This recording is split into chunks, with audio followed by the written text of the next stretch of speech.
There is a minimalist apartment in Tokyo where the closets are half empty, the kitchen counters are completely bare, and the owner hasn't bought a new piece of furniture in a decade. Not because they can't afford it, but because they've already decided what belongs in their home. Meanwhile, somewhere else, someone is buying their third decorative throw pillow this year, trying to make their living room feel complete, or clicking add to cart on another pair of shoes to solve the boredom of a Tuesday evening. Here's the strange part. The difference isn't that Japanese people hate spending money. Japan has some of the most exciting department stores in the world, and one of the strongest retail cultures anywhere. The difference is much quieter. When many Japanese households do decide to open their wallets, they aren't buying things to fill empty space.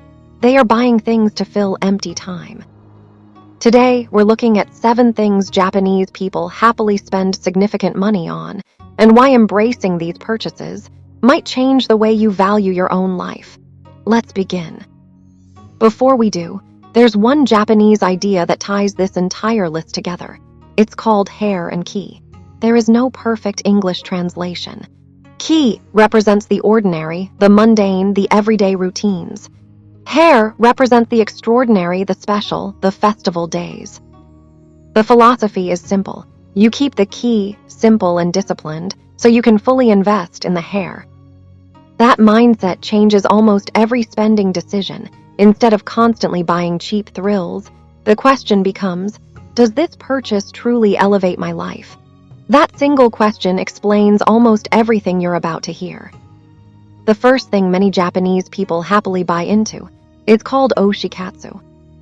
Walk into any office, and you'll find them, professionals who save their money carefully, only to spend hundreds of dollars supporting a favorite idol, an anime character, or a voice actor. They buy the merchandise, they attend the pop-up cafes, they travel for the concerts. To an outsider, it looks like a waste of money, but look closer. They aren't actually buying plastic keychains or concert tickets, they are buying a dedicated community. In a society where work can be deeply isolating and high pressure, oshikatsu provides a massive sense of fulfillment and stress relief.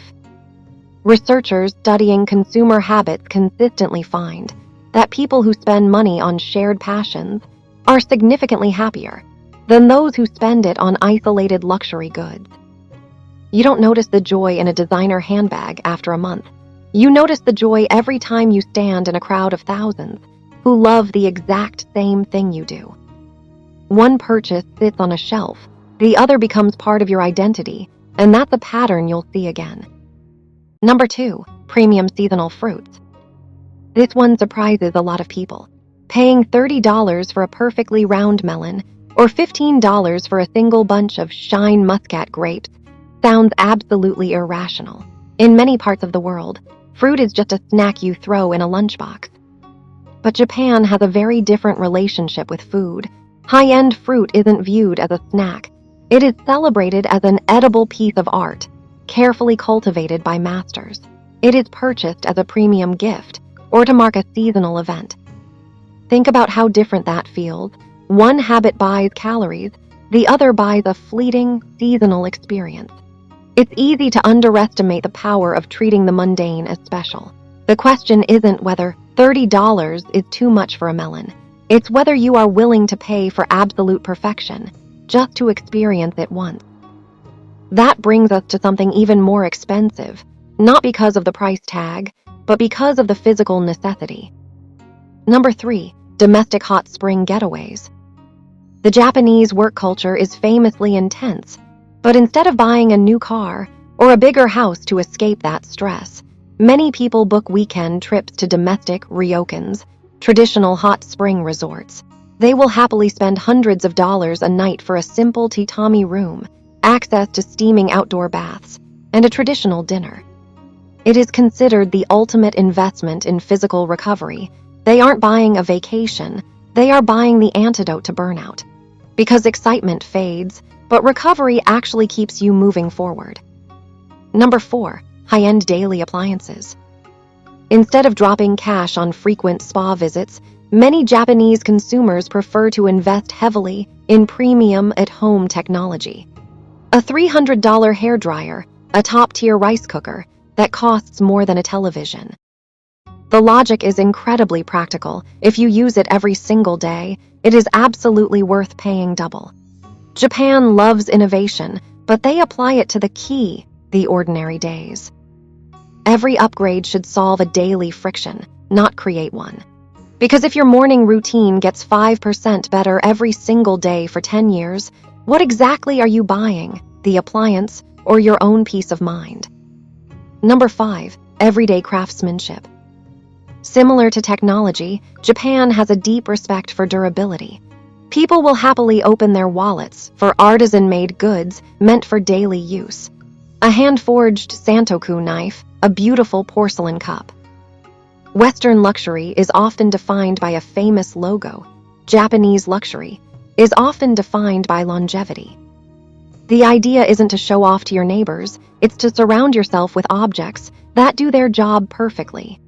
Trust is built slowly, brand hype happens overnight. Those aren't the same thing. Which brings us to a purchase. That has almost nothing to do with longevity. It has everything to do with survival. Number 6, seasonal convenience store treats. Not all splurges are massive. Sometimes it's just about the daily little reward. Japanese people happily drop money on limited edition konbini snacks, sakura-flavored sweets in the spring, chestnut desserts in the autumn. It feels like a waste of change. A few dollars here, a few dollars there, but it's not just sugar. It is affordable, accessible joy at the end of a long, exhausting commute. It is a tiny, manufactured moment of happiness that you can buy for $3. Sometimes, that tiny purchase is the only thing standing between you and a terrible day. And that leads directly into the final item on this list, because it doesn't arrive in a shopping bag for you, it arrives for someone else. Number 7, buying connection. When traveling, Japanese people almost always buy beautifully packaged regional snacks, homage, to bring back for their coworkers and family. Walk through any train station, and you'll see dozens of stores dedicated entirely to this. You could view this as a strict, annoying social obligation, a forced tax on traveling, but psychology has known for decades that spending money on others generates significantly more lasting happiness than spending it on ourselves. The object becomes a shortcut, a promise. I was away, but I remembered you. But there is a final realization that connects all 7 of these items. We often think the goal of spending is to acquire things that make us feel complete, but look at this list again. The hot spring isn't about the water, it's about the recovery. The seasonal fruit isn't about the sugar, it's about the season. Homage isn't about the snack, it's about the connection. The Japanese philosophy of hair and key isn't a restriction on your life, it's a permission slip. It teaches us that you don't need to turn every single day into a festival, and you don't need to buy a new you to justify your existence. You can keep the key, your daily routines, your tools, your home, simple, functional, and grounded.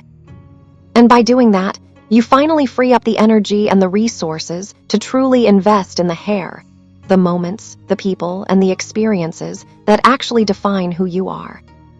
Most of us are walking around with homes full of things we bought to solve problems we didn't actually have. We are trying to buy the person we want to be, instead of honoring the person who is already there. The next time you're about to click buy, ask yourself, are you purchasing this to fix your life, or are you purchasing this to fuel it? Because the most luxurious thing you can own isn't the newest gadget or the latest trend. It's a life that doesn't need to be constantly edited. If this video made you pause before your next purchase, then it's done its job. I'm curious, which one of these 7 ideas resonated with you the most? Is it the hair and key balance, or maybe the idea of long-loved items? Leave a comment below. I'd love to hear your thoughts. Thank you for spending this time with me. Take a breath, look at what you already have, and appreciate the value that was there all along. See you in the next one.